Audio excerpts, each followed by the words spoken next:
Digo, meu espírito tem a função de ter contato com Deus, com o mundo espiritual. Diga, a minha alma é a sede da minha personalidade. Digo, meu corpo tem a função de ter contato com o mundo material. Amém, meus irmãos? Digo, meu espírito tem 3 funções. Mente. Digo, meu espírito tem 3 funções. Intuição, consciência e comunhão. Diga ao seu vizinho, fala, irmão, são 3 funções do espírito. Podem assentar. Então já compartilhei com os irmãos a respeito da função da intuição. Nós vimos que intuição é um saber espiritual que não tem origem na mente e nem nas circunstâncias.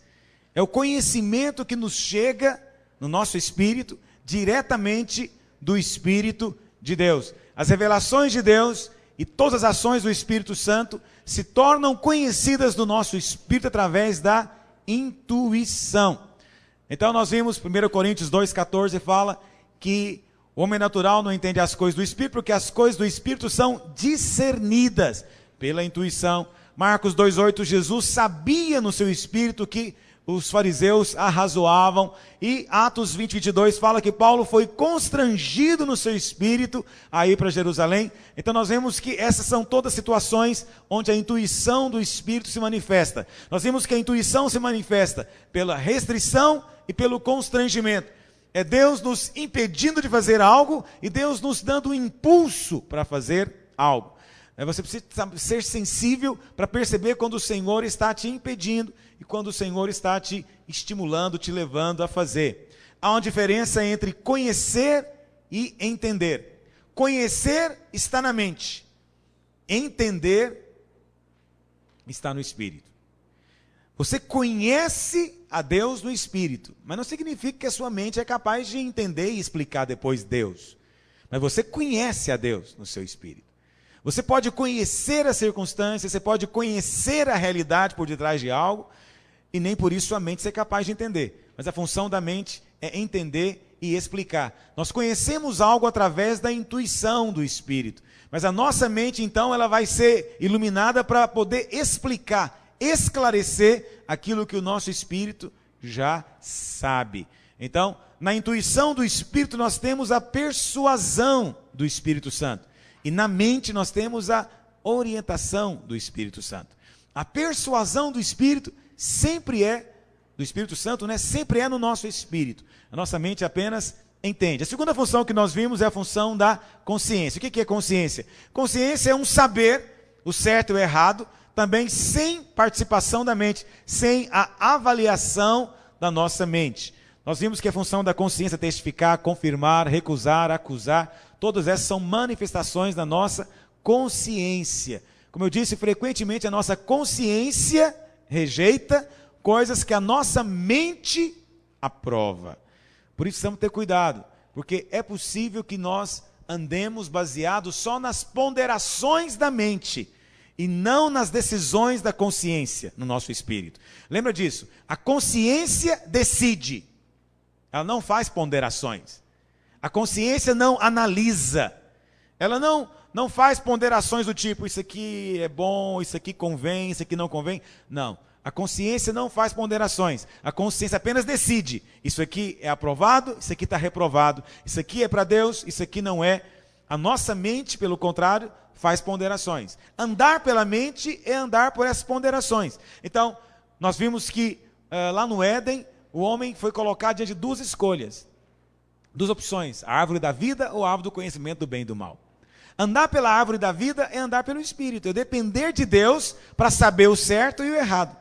Agora, andar pela árvore do conhecimento é independência, porque você sabe o que é certo e o que é errado. Mesmo depois de convertido, muitos crentes ainda continuam andando pela árvore do conhecimento do bem e do mal. Em vez de darem crédito ao que a vida de Deus fala dentro de nós, muitos de nós queremos ainda continuar andando baseado apenas em ponderações. Quanta coisa que você faz que no fundo você acha que não era conveniente você fazer. Quanta coisa você às vezes resolve, onde direção resolve ter, no fundo você sabia. Mas a sua mente avaliou e disse, não tem nada de errado, não escandaliza, não engorda, não é crime. E você faz um monte de ponderações e então sua mente fala, posso fazer. Mas não é assim que funciona a consciência. A consciência apenas decide, isso está errado. Como funciona a consciência? A consciência não é aquele apito ou aquela buzina, né, que soa quando você faz algo de errado. Não, a consciência é um saber antes. Você já sabe antes. E isso sem ninguém te ensinar. Está me ouvindo? Muitas coisas, às vezes, que nós fazemos é fruto apenas da influência do legalismo que as pessoas passam para nós. Como eu dizia para os irmãos, não deveríamos ficar dizendo para as pessoas o certo e o errado o tempo inteiro. Mas cada vez que alguém vier te perguntar se algo é certo ou errado, né, eu tenho uma resposta que eu dou sempre, para todas as vezes que alguém vem perguntar para mim se algo é certo ou errado. Eu sempre digo para ele, eu falo, irmão, você sabe. Pastor, não sei, se eu soubesse, eu não vim perguntar. Eu falo, você sabe. Seja honesto, você sabe ou não sabe? Você sabe. Você quer apenas ouvir minha opinião. Mas minha opinião, nesse caso, é irrelevante. Ande de acordo pelo que você sabe. Porque o que nós lemos na última reunião, lá em 1 João, capítulo 2, verso 20? Que a unção nos ensina a respeito de todas as coisas. Você acha que Deus deixaria você na ignorância a respeito do que é certo e do que é errado? Não. A unção ensina você. Você vai saber o que convém e o que não convém. Não vai precisar de ninguém ficar dirigindo você. Às vezes nós vemos discipuladores, líderes, pastores, que querem controlar, às vezes, a vida do discípulo. Não deixam que ele decida nada por si e quer decidir tudo por ele. Mas isso é um erro. Devemos estimular os nossos discípulos, novo convertido, desde o começo, a exercitar o seu espírito, sua consciência, para tomar decisões. Saber o que é certo e o que é errado, de acordo com a direção do Espírito. E temos que ter cuidado, porque isso coloca um homem, às vezes, controlando o outro. E não é esse o propósito de Deus. Uma outra coisa também, às vezes, é muito cômodo nós seguirmos códigos de conduta, não é verdade? Todo mundo preferiria que tivesse já escrito o que pode e o que não pode. Se tivéssemos um código de conduta já escrito certinho, o que pode e o que não pode, era melhor. Mas códigos de condutas, eles são contrários à palavra de Deus. Porque o Espírito quer conduzir você em todas as coisas. Se você colocar um código de conduta, ele colocaria na sua mão já. A Bíblia já seria isso. E a Bíblia não é assim. Fala de princípios. Mas não fala lá cada detalhe do que pode e o que não pode. Mas já viram igrejas que têm códigos, definem tudo? Definem tudo. Cada detalhe de roupa, de comida, etc. Eu coleciono essas coisas. Para mim são preciosidades evangélicas. E eu tenho um lá em casa muito interessante, que é o código de conduta de uma igreja, e tem algumas coisas muito interessantes. Uma das coisas que eu acho interessante lá é uma proibição. Lá fala, é proibido comer no lugar sagrado. Fui pensando, bom, primeiro, por que é proibido comer e onde é o lugar sagrado? Porque se o lugar sagrado é o prédio, tem algo errado. Porque a Bíblia fala, lugar sagrado somos nós. Agora, se somos nós e é proibido comer, então tem algo muito complicado nessa história. Como é que o lugar sagrado vai morrer de inanição? Mas aí tem um adendo. É proibido comer no lugar sagrado, exceto mamadeira. Mamadeira pode. Aí eu pensei comigo, tá bom, vamos então entender, é claro que o lugar sagrado na cabeça deles é o prédio da igreja, o templo sagrado onde Deus mora na cabeça deles, né? Então lá não pode comer, porque Deus não gosta de arroz caído no chão, não pode ter sujeira, então Deus não quer isso. Eu fiquei pensando, se uma madeira pode, e se eu colocar uma Coca-Cola numa madeira e tomar na hora do culto, pode? Aí eles vão lá, não, então vamos colocar isso também no nosso regulamento. Uma madeira pode, mas desde que quem estiver usando tenha menos de 2 anos de idade. Entende? Então você vê que código de conduta só produz problemas. Os homens ficam atrás de exceções o tempo inteiro. A vontade do Senhor é nos guiar a toda a verdade através do nosso Espírito. Vamos avançar. A terceira função do Espírito é a função da comunhão.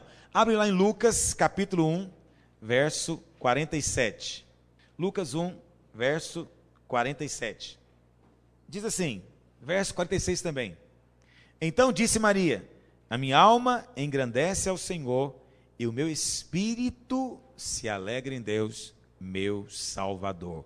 Você pensa às vezes que as coisas do Espírito são sinônimo de silêncio, de tristeza ou melancolia. A Bíblia fala de fato que o espírito quebrantado e contrito é aquele que tem comunhão com Deus. Mas às vezes o espírito alegre também é de Deus.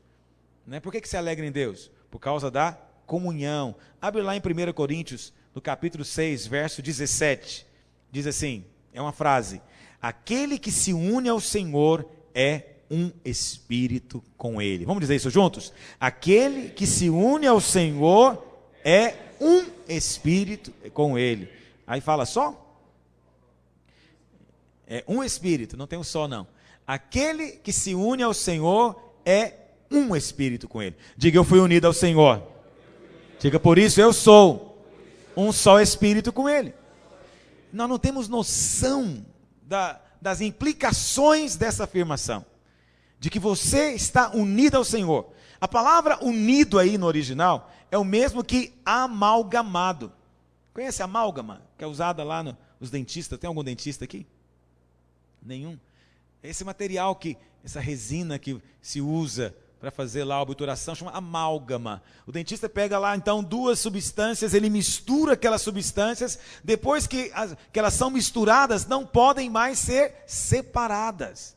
Elas vão ficar juntas agora para sempre. Foi isso que aconteceu entre nós e Deus. Você foi unido ao Senhor de tal maneira que você não pode mais ser separado dele. Então, nada pode agora separar-nos do amor de Deus que está em Cristo Jesus. Porque nós fomos unidos com a divindade. Amém? Mas isso é no nosso espírito. Por que isso é importante falar para os irmãos? Porque é função do nosso espírito ter comunhão com Deus. A comunhão com Deus não é na sua mente. Não é uma questão de você ficar simplesmente pensando em Deus. Ainda que pensar seja fundamental, vamos ver daqui a pouco. Mas é uma questão de você estar conectado no seu coração, no seu espírito para adorar a Deus. Eu já falei para os irmãos, Deus não é percebido pelos nossos pensamentos, pela nossa vontade, pelas nossas emoções, ainda que às vezes nós sentimos, calafrio, emoção, quando nós percebemos a presença de Deus, mas às vezes você não tem emoção nenhuma, e você pode perceber que Deus está presente ali. Deus somente pode ser percebido ou conhecido diretamente no nosso espírito. É no nosso espírito que nós temos comunhão com Deus, porque fomos unidos a Ele, num só espírito. Tudo que Deus faz, então, Ele faz a partir do nosso espírito. E a partir daí, a partir dessa comunhão, veja, isso é uma coisa tão séria, irmãos. Isso é fundamental para você crescer em Deus. Você precisa aprender a exercitar o seu espírito para você ter essa comunhão com o Senhor. Quando você vier para uma reunião, você não deve simplesmente sentar para assistir algo. Você veio para estar conectado e manter essa comunhão. No seu dia a dia, você pode manter essa comunhão. Só tem que entender que não é na mente, mas é no seu espírito, é no seu coração. Para isso tem que ser atraído pelo Senhor. Você tem que ter um coração apaixonado por Ele. Como eu falei para os irmãos, se é no seu coração que você percebe o seu espírito, quando você for adorar, você não deve ficar tão preocupado em exercitar a sua mente. Mas tem que ficar preocupado muito se o seu coração está transbordando. Eu falo de mim. As pessoas às vezes falam na igreja, como que eu rapidamente consigo fluir em Deus. Às vezes um cântico que canta bem é suficiente. Tem irmão, você precisa de cantar com ele 10.000 cânticos, até ele começar a ter alguma coisa fluindo. Porque o Espírito é um Espírito que não é forte em Deus. É um Espírito frágil, que não se exercita. Quando você tem o costume de exercitar o seu coração para Deus, você começa a cantar um cântico, você se volta para o seu coração, para o seu Espírito, se volta para dentro de você, e então você na hora já consegue fluir em Deus. Sério, isso não tem que ser algo demorado. Não, você não tem que ficar repetindo muitas vezes, insistindo, pelo menos não sempre, né? Por quê? Porque o Senhor quer ter mais comunhão com você do que você algum dia quer ter comunhão com Ele. Na verdade, Deus tem fome de estar com você. O Senhor, a Bíblia fala, anseia por nós. Você está acostumado a pensar que nós temos que ansiar por Ele, mas nós temos que ansiar porque não fica bem alguém gostar de nós e não correspondermos. Não fica bem Deus nos amar tanto e nós sermos indiferentes. Você tem que ansiar por Deus, porque Ele anseia por você muito mais. Deus tem interesse em ter comunhão. Deus tem interesse em ser achado. Às vezes há uma ideia de que Deus existe, que Ele não quer, que você tem que insistir para Ele querer. É o contrário, querido. A mínima menção que você faz, se voltar para ele, ele vem sobre você completamente, para te encher. A comunhão. Comunhão é sinônimo de adoração. Então nós vimos, quero concluir com você, que o nosso espírito tem 3 funções. Digo, o nosso espírito tem 3 funções. Quais são elas? Intuição e comunhão. O que é intuição? Intuição é um saber espiritual, que não depende da participação da mente ou de influências externas. Diga, intuição é um saber espiritual, que não depende da avaliação da mente e das influências externas.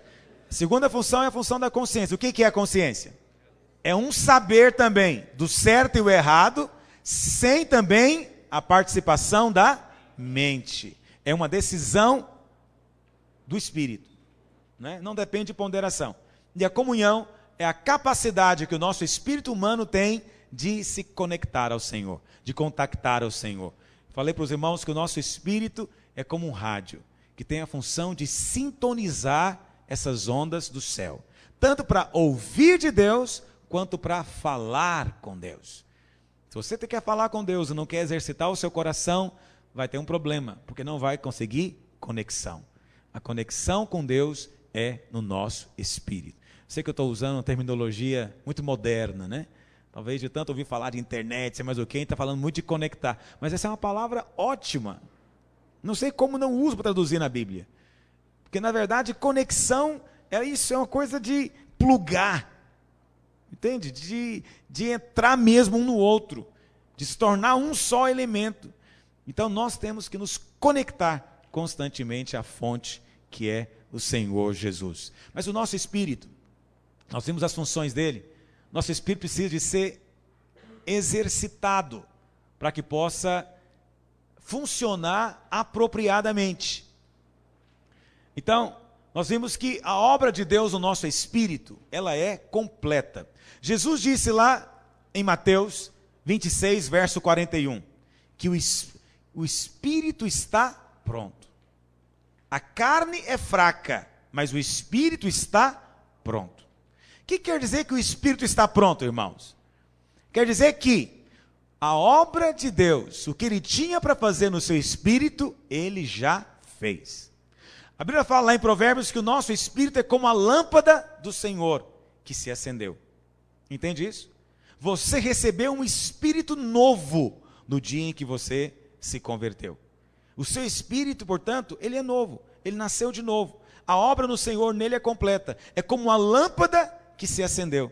Você agora é uma nova criatura. E a vida de Deus agora é residente nesse seu espírito. Estando ele pronto, a obra do Senhor hoje não é tanto no nosso espírito, mas é na nossa alma. Entende isso? Porque existem 3 tempos da salvação.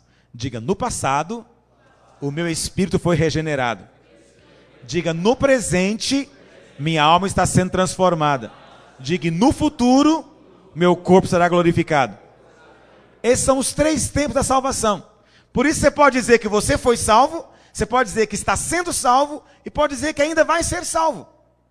As 3 afirmações são verdadeiras. E a Bíblia usa as 3, já viram isso? Você pode dizer que você foi salvo. Quando você diz que foi salvo, você está falando de quê, na verdade? Que você nasceu de novo. Que o seu espírito foi gerado para Deus, e você é uma nova criatura. E quando você fala, como Paulo diz lá em Romanos capítulo 5, que nós estamos sendo salvos dia a dia pela vida de Cristo, está falando de quê, na verdade? Da transformação da nossa alma. Mas também a Bíblia fala que nós aguardamos, esperamos a nossa salvação. Gememos até aguardando por ela, diz Paulo lá em Romanos 8. Ora, como é que é? Eu já fui salvo, estou sendo salvo, mas estou gemendo aguardando a salvação? É porque isso se refere à glorificação do corpo. Amém, meus irmãos? Não significa que a salvação vai ficar no meio do caminho, não. Se ela começou, você pode dizer que você já foi salvo e ela vai se completar apenas naquele dia. Amém? Muito bem, o nosso espírito, então, ele está pronto. O que Deus sempre fazer nele já fez, é um novo espírito. Isso significa, então, que não temos de fazer mais nada nele? Não. O nosso espírito, ele é perfeito, mas ainda precisa de ser aperfeiçoado. Eita, isso é um negócio Parece contraditório. Eu sempre gosto de lembrar uma criança. Como acontece com uma criança?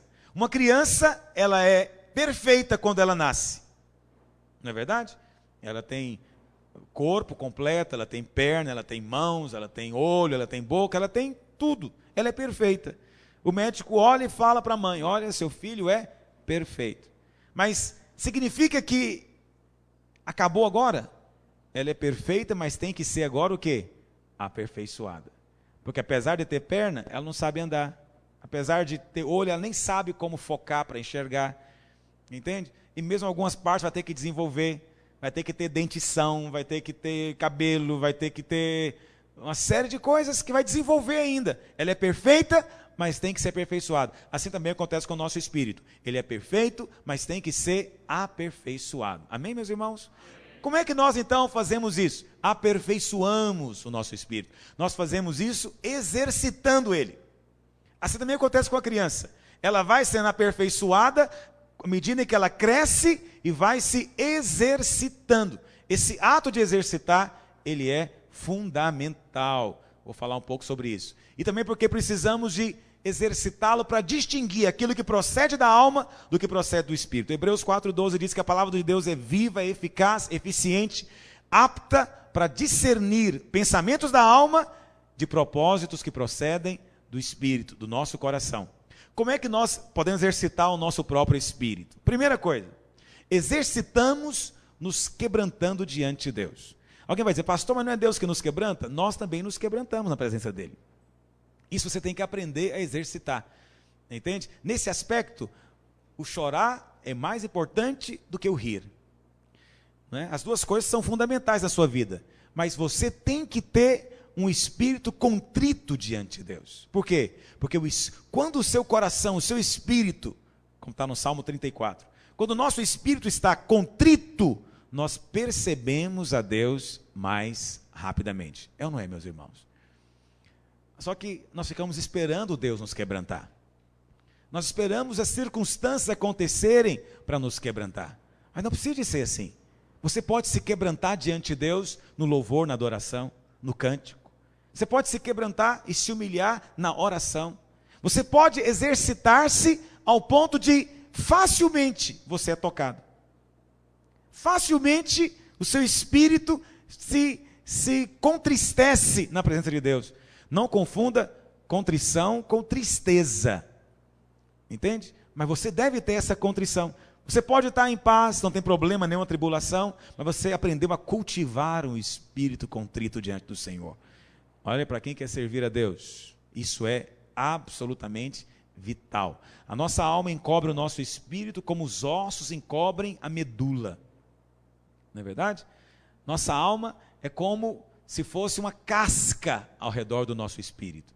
Para que o nosso espírito possa fluir livremente, essa casca tem que romper, tem que ser quebrada. E esse ato de quebrar a vontade da alma, as coisas da alma, é que permite ao nosso espírito fluir, né? Ser liberado. E é aí que ele vai poder ter comunhão e contato com Deus. Segunda coisa, exercitamos o nosso espírito através da palavra. Hebreus 4:12, nós já mencionamos aqui, diz que a palavra de Deus é viva e eficaz e mais cortante que qualquer espada de 2 gumes e penetra até o ponto de dividir alma e espírito, juntas e medulas. E também é apta para discernir os pensamentos e propósitos do nosso coração. A palavra de Deus também, ela é instrumento de Deus para nos exercitar, para que o nosso espírito mantenha-se ativo. Mas lembra, não pode ser só a palavra de Deus que você lê com a mente, porque 1 Coríntios capítulo 3, verso 6 diz que a letra mata. Nós precisamos da palavra de Deus viva. E nesse sentido, você pode ler a palavra, você pode ouvir a palavra, como está fazendo aqui, né? Pode ouvir gravado, pode ouvir pessoalmente. Daí é importante você ter essa palavra. Quando você vai para uma reunião e a palavra é liberada, se ela de fato é liberada ali, vai acontecer o quê? Luz no seu coração. Isso vai acontecer, vai exercitando o seu espírito. Isso é normal. Você está aqui comigo, você está aqui me ouvindo. Quando você acabar de me ouvir, é de se esperar que você sinta no seu espírito um renovar interior. Quantos sentem isso no seu coração? Há um renovar. Você sente, parece, puxa, eu estou me sentindo, parece que mais gostoso por dentro. Esse é o seu espírito que está se levantando. A palavra tem o poder de estimulá-lo. É verdade? Quantos testificam que sente isso? Por isso é tão importante termos palavra fluindo na vida da igreja. E também termos a palavra escrita, não é verdade? Terceira coisa, orando em línguas. Por que eu falo de orar em línguas? Porque Paulo disse em 1 Coríntios capítulo 14, verso 14, que quando nós oramos em língua, a nossa mente, o nosso espírito ora de fato, mas a nossa mente fica infrutífera. Então, orar em línguas é bom, porque é uma ocasião de você exercitar apenas o seu espírito. Entende? Isso deveria ser algo normal na vida daqueles que já foram cheios do Espírito Santo. Esse orar em línguas. E a última maneira, que é, vamos dizer assim, quase uma redundância, é rejeitando toda passividade. Quem é que recebe de Deus? É quem exercita uma disposição para receber de Deus. Você sabe, essa é uma distinção entre a maneira como o diabo age e a maneira como Deus age. Como é que o diabo age? Para o diabo poder operar na vida de uma pessoa, é necessário que a pessoa fique passiva. Como é que é nessas religiões? Fica parado, não pensa em nada, feche seus olhos. Você está agora num lugar tranquilo, sinta tranquilidade. Para o diabo agir, você tem que se soltar. Você tem que se soltar. Se você for em alguma reunião que o pastor mandou você se soltar, querido, corre. Porque é o contrário. Para Deus agir, é o contrário do diabo. Você tem que cooperar com Deus. Entende? Você tem que buscar de todo o seu coração. Você tem que insistir, bater, buscar, orar. Quando você chega numa reunião e você tem a disposição de responder a cada direção que o líder dá, você recebe de Deus. Você tem duas pessoas numa reunião. Duas. A reunião é a mesma, tudo igual. Tem duas pessoas. Uma sai abençoada e outra não. Por quê? Deus tem acepção de pessoa, irmãos?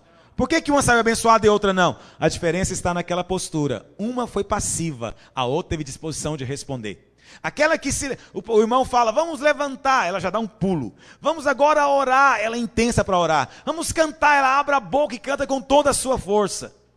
O outro não. O irmão fala, vamos ficar de pé. Ele fala, estou cansado, não vai ficar em pé na reunião. Vamos cantar um corinho. Esse corinho de novo, estou cansado desse corinho, será que não tem outro? Entende? Ele não vai receber nada, porque o espírito dele não foi exercitado. A antena não foi levantada. Não tem como sintonizar para conectar a bênção de Deus. Mas o outro que se dispôs, esse recebe de Deus. Quantos querem exercitar o seu espírito para receber de Deus? Fique em pé onde você está. Fique em pé.